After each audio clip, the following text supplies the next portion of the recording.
Okay, we are back in regular session, and we are up to agenda item number 9, which is our 1-minute public comment period for anything else that there might be public comment on. Is there any public comment today? I do not see any, so we will move then to item. Wait, they're getting in line. Oh, I'm sorry. Okay, you please state your name and address, same rules as before, 1 minute. Buenos días, mi nombre es Gemma Lowe y vivo aquí en Kane County. Queremos a todos nosotros de la comunidad que para la próxima junta pongan en su agenda terminar el contrato. My name is Gemma Lowe and I live here in Kane County, and we, the people, want for you to put in your agenda next meeting and the contract with ICE. Gracias. Thank you. Thank you. Is there any other public comment? I'm not seeing any, so we move then to agenda item number 10, which is our reports. And for the start of that, I will call on Commissioner Korndijk. Thank you, Chair. I'd like to report that the Gerald R. Ford International Airport grew at a 16.7% growth rate month over month, year over year from 2017. We are now the second fastest growing airport in the United States of America. We continue to work on getting a new air traffic control tower, and we're working on our plans for a federal inspection station. Thank you. Thank you. Good news. Commissioner Jones. Thank you, Chair. I just wanted to report that the Grand Valley Metro Council will be looking at their budget on September 6th. So if you had any input or thoughts on that, please let me know. Thank you. Or Commissioner Hennessy. Thank you. Commissioner Ponstein. Thank you, Chair Sullivan. Just a couple quick things. The pension board was mentioned here briefly. We had a meeting last week. Most of the meeting time, a lot of time is dedicated to the managers. We hired a manager, money. We got Wells Fargo in. I've been kind of an outspoken, sometimes a critic of Wells Fargo, their activities in the retail sector. I was informed that they're completely separate entities. I just want to make the point that it seems like every few months there's always something new about Wells Fargo. I just don't want the bond to come that's also within the pension division. The one point I want to make about the pension board is we are an actively managed pension, and there can be a lot of critics about pensions and their costs. I think one thing that I've read and I've heard is that actively managed pensions versus an individual doing their own retirement planning, 2 to 4% better return on an actively managed pension. You take that over a term of your retirement savings, that's going to add up quickly.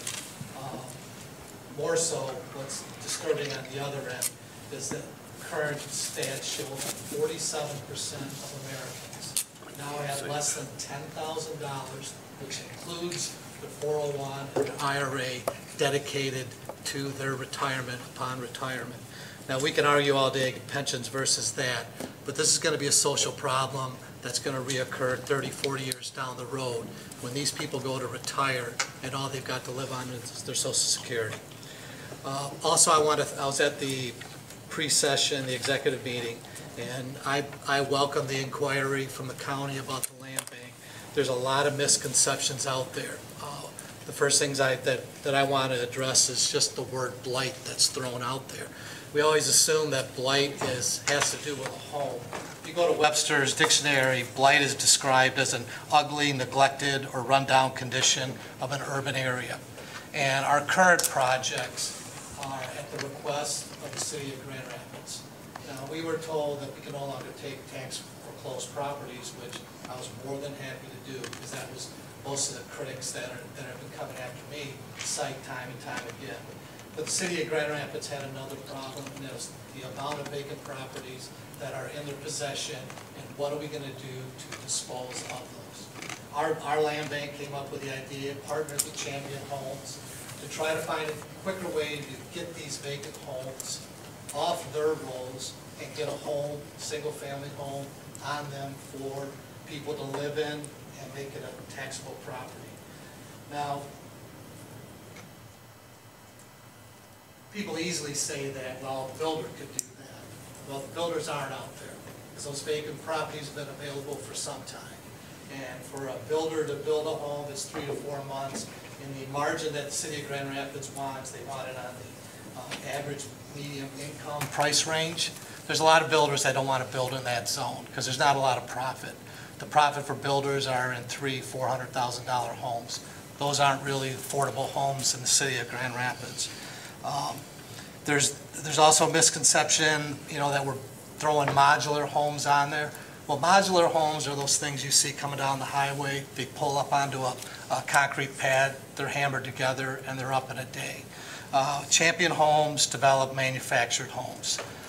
There is a big difference. The home is designed off-site and then delivered and assembled. It normally takes about 3 weeks to get the home on the lot, assembled, and ready for occupancy. The homes that the land bank are involved in have a foundation, they have a basement, they have full utilities. So there's a big difference, and that needs to be clarified in the future. One of the other things that have come up is, why are we working in Muskegon County? And I guess this is the one that takes me back the most, is that when we came up with this project to pilot in Grand Rapids, we didn't say we were going to do it for all 70.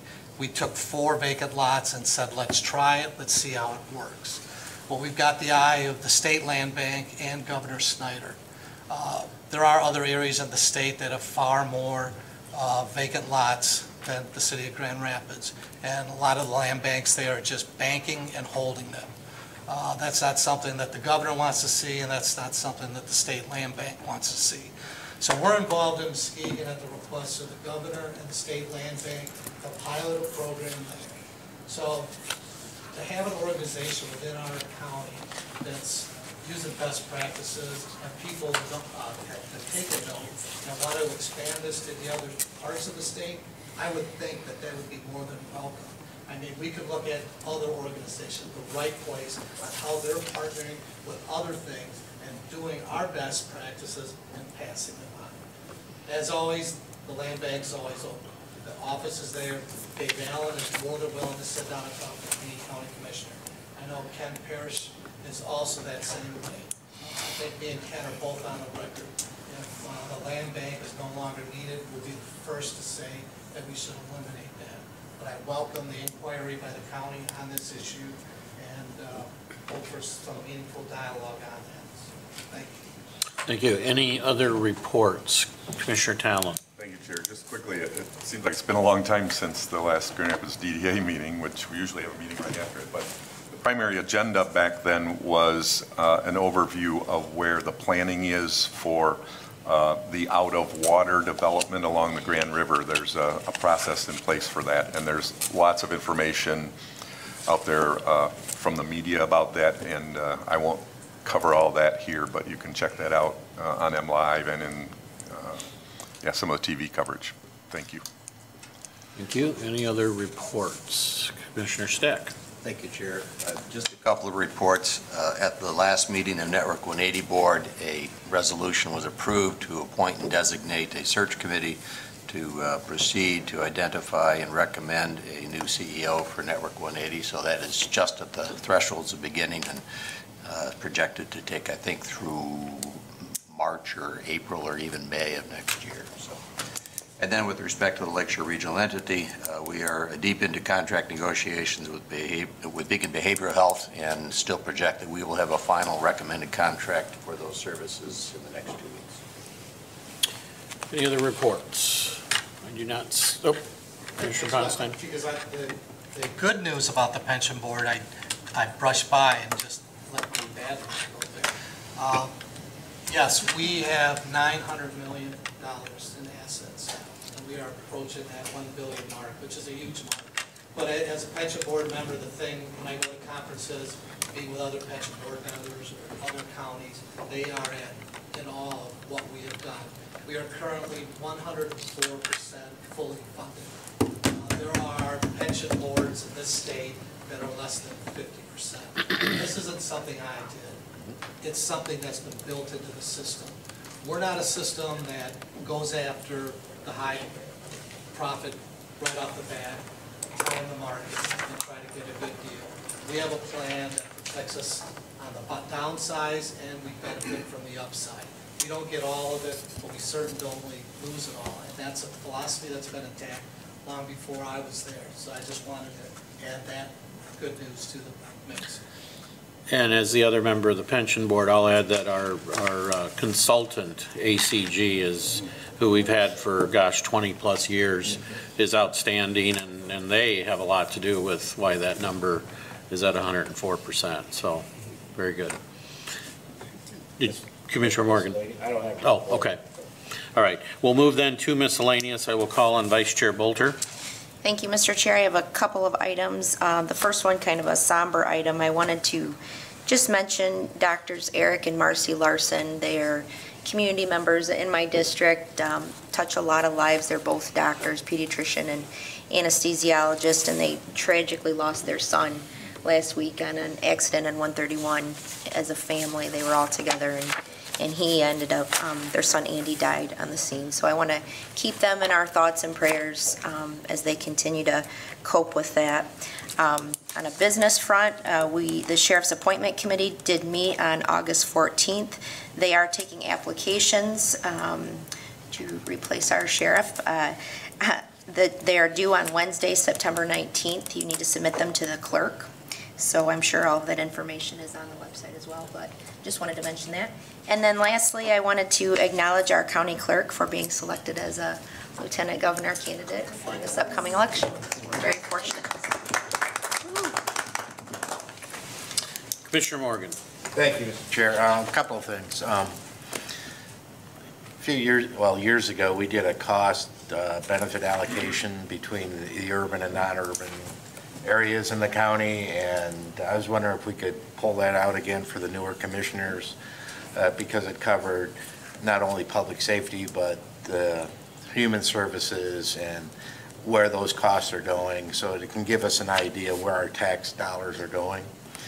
Second thing is, the reason I brought up the pension board is I sat on that during the recession, and we were trying to get really defensive, like Stan was alluding to, and that board is a lot of work, and I just appreciate their efforts, and it's nice to have it fully funded because when I had the opportunity to serve on that with Commissioner Voorhees, we were getting pretty defensive, but we had that nimbleness to do that. So I just want to, congratulate them on their hard work because it's a busy committee.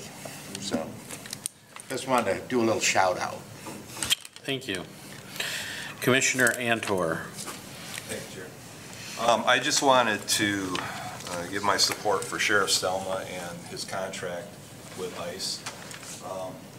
For the last couple of meetings, we've had a group coming in here and talking about they're providing us with a narrative that is just absolutely incorrect. And, it's going back and looking at the last several years of detainees. And back in 2014, we had 152, okay? Right now, we're at 87.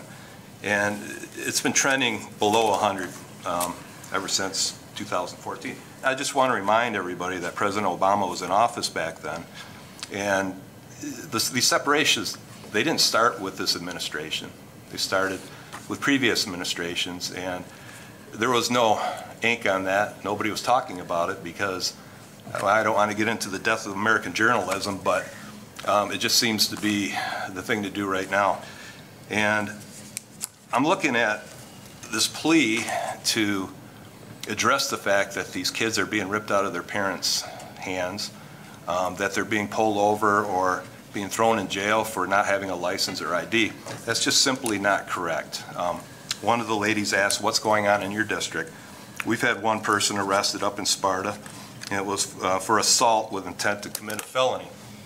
But looking down the list of the reasons why ICE are making these arrests, we've got operating while intoxicated, fraud, the assault to intent or intent to commit a felony. We've got assault and attempt, and then it says PO after. I'm not sure what that means. I'm not sure about that one, but we have assault, strangulation. We got retail fraud, second degree. We got breaking and entering, identity theft, domestic assault, CSC, criminal sexual conduct, second degree, assault with dangerous weapon, interfering with 911, OWI, which is operating while intoxicated, hit and run, personal damage. There's a ton of these in here, and they don't fit the narrative.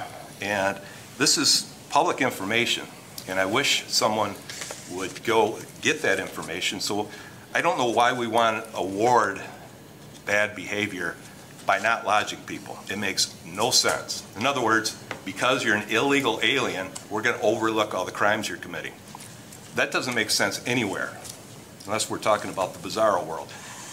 We've got a couple cases, 2 young women that were killed. Just 2 of many, but the last 2, one in San Francisco and one in Iowa just recently by illegal aliens. You know, that should be what we're protesting. This doesn't make any sense to me. And to continue to allow people come in and disrupt our meetings, turning their backs to us. People in the back of the room can't see because they're standing in their way. How about some civility? How about addressing these issues? How about being honest with the public? I got a letter from a retired clergy who's ripping me because I'm, in effect, ripping kids out of parents' hands. And I think we all probably got the letters. He's citing Bethany Christian Services, a quote from the CEO saying how terrible this is. Well, that quote was pertaining to what was happening down on the border. And I contacted Bethany Christian Services, the regional director up here, and she said, no, absolutely, these people should be incarcerated for crimes. We do not support overlooking this. So it's just really important. If we're going to have these discussions and go through this continual act, it's like a circus, it doesn't fit the actual truth. If you got specific cases where you want to bring up where the police officer pulls somebody over, they couldn't, you know, for no reason whatsoever, let's talk about those. But even then, I used to be a police officer. If you can't provide ID, we can't tell what you've done in the past, okay? I used to run file checks all the time on people. You pull them over, you get their ID, you run a real quick file check. You see if there's a warrant. That's good police work. I want police officers to do good police work. That's it. Why not?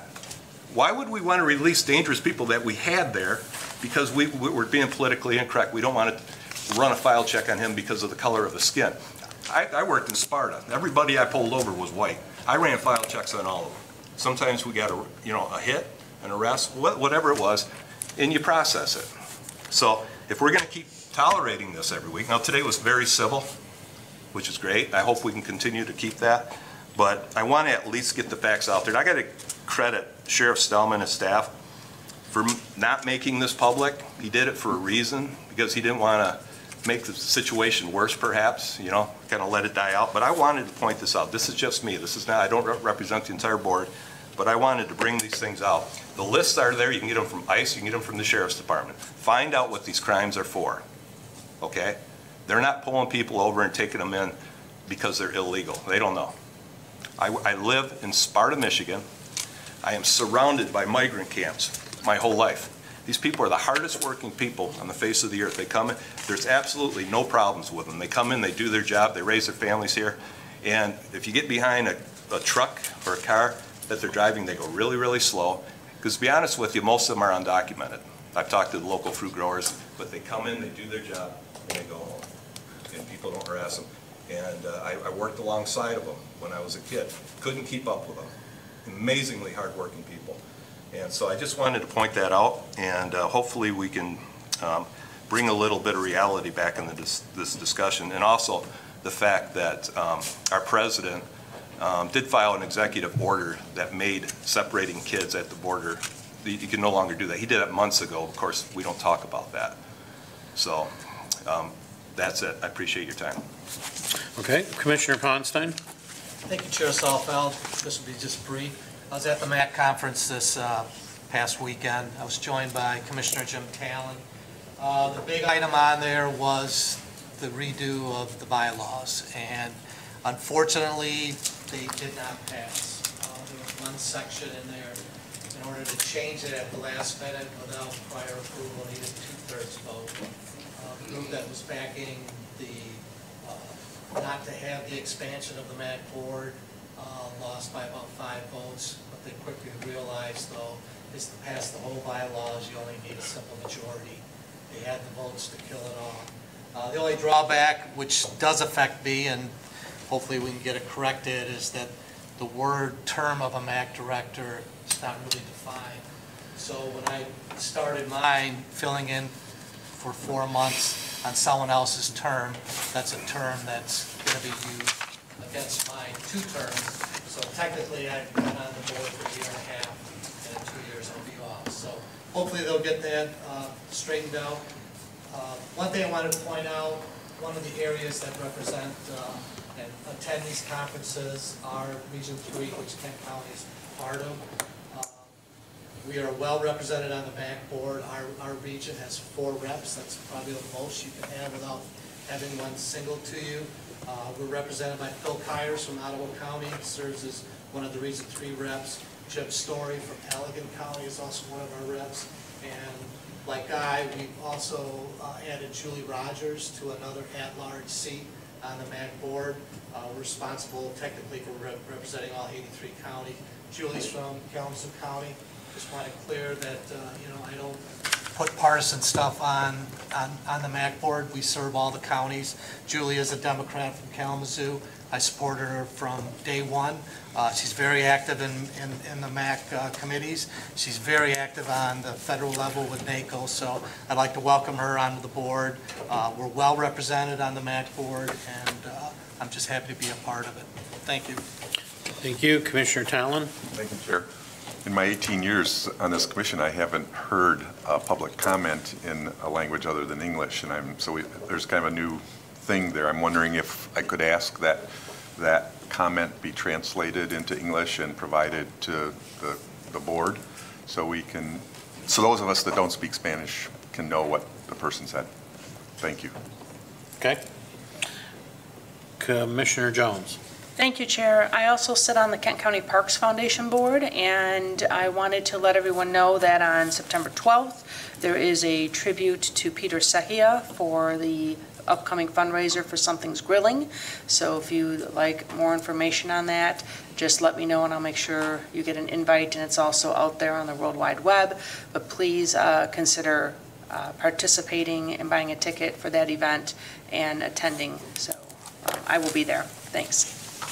And since you brought that up, I'm going to butt in order here. And one of my announcements was you should have all received one of these cards in your box regarding Save the Date. After the next board meeting, we would like to get all of us, if we can, to take a tour of Millennium Park, take a look at what's going on there. And this is all being hosted by Ambassador Peter Sehia. And he is working on both transportation and providing a lunch as part of that. More details will follow, but as you can see on that note, we are asking that you RSVP to Pam by Friday, September 7th. Again, that would be next board meeting right after that. So hope to see you all at that. I will go back in order here and go to Commissioner Voorhees. As Stan was mentioning about MAC, we have a group called the SMART Group, and that stands for Southwest Michigan Alliance of Region 3, 14 counties. We get together every 3rd month, and this month we were out to Ionia County, but we just share practices. And they love to come to Kent County because we've always had some very interesting times of things that we'd visit and do. So I will be requesting that we might host them again coming up probably the first part of 2019. But that is, as Stan said, why Region 3, I think, is very impactful of ideas and of progress for county government. And SMART is a part of that. Thank you. Commissioner Womack. Yes, I just would like to state that our Hispanic community does not have a commissioner on the Kent County Commission. I don't believe that there's a commissioner on the city of Grand Rapids or many of the townships where they have someone that can speak or represent them. And it just seems to be a language barrier, and it's not the language barrier between Spanish and English, because even when they're speaking English, I seem to take away a different viewpoint on what's being said, and that's not taking either side on the ICE contract.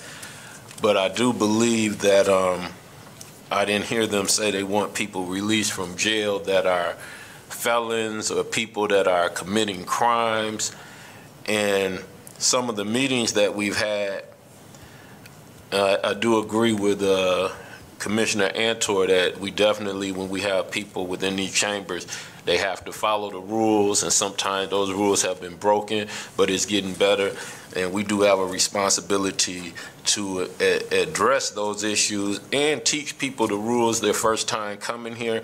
So I do agree with him on some of that, but I did not hear them say that they wanted to release people that committed crimes, and I don't think we've had enough time to sit down with them and really find out what they're truly asking. And I think Matt did a great job with the meeting that he brought forth. Some people think that meeting went wrong, but I think that was the frustration of finally having a chance to talk. And it was also a learning period, because I also was insulted when someone said, can they prove racial profiling? And I haven't been invited back to any of the meetings, not Matt's meeting, which was discontinued. I don't think it should have been discontinued. I did attend the 2 o'clock meeting that Jim Talent brought forth, but in the final notes, my comments wasn't included. It wasn't included that I attended that meeting. New commissioners have been asked to come to this meeting as it continues. I was not asked to come to that meeting, so being the only minority on this board of 19, I believe that my voice has been ostracized. I believe that the white privilege of giving a comment, you associate it quickly with logic, reasoning, experience, history, and I believe some of my comments were viewed as emotional, or he's a minority, emphasizing with another minority. So I was totally insulted that I wasn't invited back to the 2 o'clock meeting, or none of my comments at the 2 o'clock meeting were noted when I saw the final notes. And one day at the city commission years ago, I heard Mayor Hartwell say he would give up his job for his fight during civil rights. And when I looked at some of the comments I made that became controversial, I understood that there's a lot of risk, but I didn't understand till later. Commissioners that I've had great friendship with, conversations with on both sides of the boards, whether Democrat or Republicans, those conversations are dwindling. I think we should be able to stay as colleagues, comrades, and it would be unrealistic for us to think we would agree on every subject. But I do apologize if any time I had insulted anybody by giving my opinion about racial profiling. And I do continue to say I'm on a board with a great group of commissioners. But the only way we are going to learn, and I'm learning a lot, I don't want anyone to think that things that I have heard have just went over my head. I'm getting a better understanding of why we do have the ICE contract. But at the same time, I hope this commission gets a better understanding on why so many people would come and ask for this contract to be dissolved. Because whether we dissolve it or not, I think it's the beginning of the iceberg, looking into the Hispanic community and seeing how much they need a voice, how much we need to understand that this tax-paying members of our society, when we talk about the illegal aliens or immigrants, and people say that they're not citizens, that's true. But we have a lot of people who are coming here that are taxpayers, and they feel that this is infringing upon their rights and their pursuit of happiness in America. And we definitely need to listen to them at least, and do whatever we can to make sure that they feel that they are just as American as everybody else. Just my opinion, and thank you for listening. Okay, thank you. Any other comments? I don't see any for miscellaneous, so we will move to agenda item number 12, and I will call on Commissioner Stack. Thank you, Chair. I would move to adjourn, subject to the call of the chair, to Thursday, September 13, 2018. All in favor indicate by saying aye. Aye. Any opposed? We are adjourned.